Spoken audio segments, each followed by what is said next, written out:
Hi guys, this is me again, Jen, a first time mom.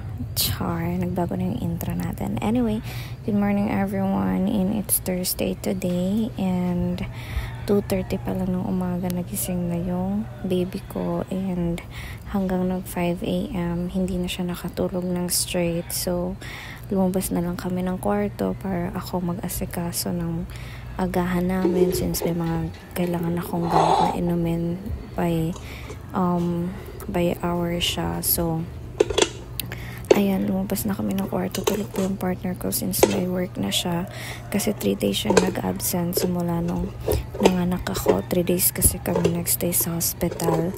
So, kaka-discharge lang namin kahapon. And medyo masakit pa yung tahi ko, but tolerable na siya. May dinudugo pa rin ako, pero parang monthly period na lang na dugo. Hindi na yung super lala na bleeding talaga. So, syempre, una kong gagawin is magsasaing ako ng kanin. So, kinuha ko lang yung kanin na nasa rice cooker para makapagsaing ako ng bago kasi kailangan magbaon ng aking partner. So, sinama ko nga pala sa kusina si Little One dyan kasi nga walang magbabantay sa kanya. Gising na gising kasi siya, and behave naman siya, hindi siya umiyak at hindi rin siya yung nagpapakarga. Nasa stroller lang siya dyan, nakatingin siya kung saan. Cheers, ayan na. So, pagkatapos, ayan, syempre sasaingan ko. Medyo malaki pa rin yung tiyan ko kasi nga, diba, hindi pa naman nag 1 week simula nanganganak ako, hindi pa nakaka-recover yung katawan ko, and okay lang, makakapaghintay naman yan. Ang dami ko namang panahon at oras para maibalik yan. Hindi ako nagmamadali, ayoko rin magmadali. So, habang ako ay busy dito sa kusina, yan, nakita ko yung pusa namin. Ang cute lang kasi binabantayan niya yung baby ko. Ganyan lang siya. Hindi siya nagkukulit, talagang nakamasid lang siya sa baby.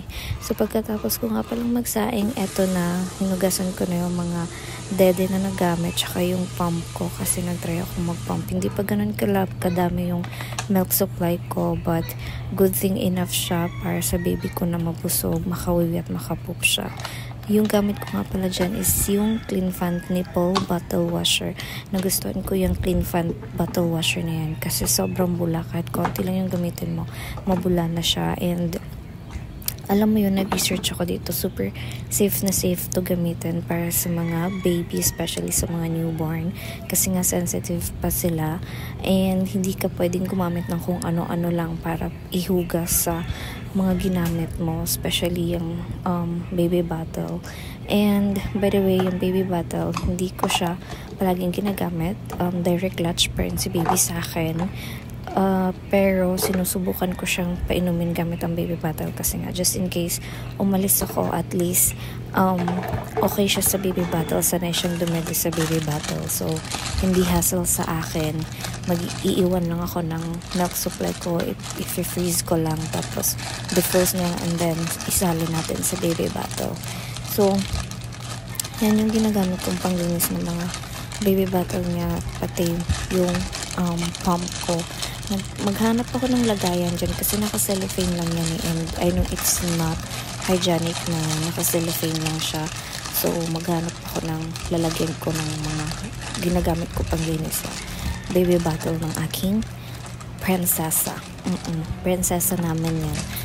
Tapos, after naman nun, ayun, binanawan ko na. Tapos na akong magsabon. And ayan, si Cleanfant, gamit na gamit ko. Yung diaper din ni Cleanfant, grabe, super gustong gusto ko siya.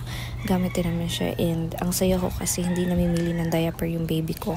Hindi siya nagka-rashes. So, 3 diaper yung ginagamit ko sa kanya. Una is si Lampin, and then si Pomsoft na diaper, tapos si Cleanfant. And sa 3 yun, never siyang nagka-rashes. Wala akong nakitang rashes. So, hindi masala ng aking baby. Ang saya.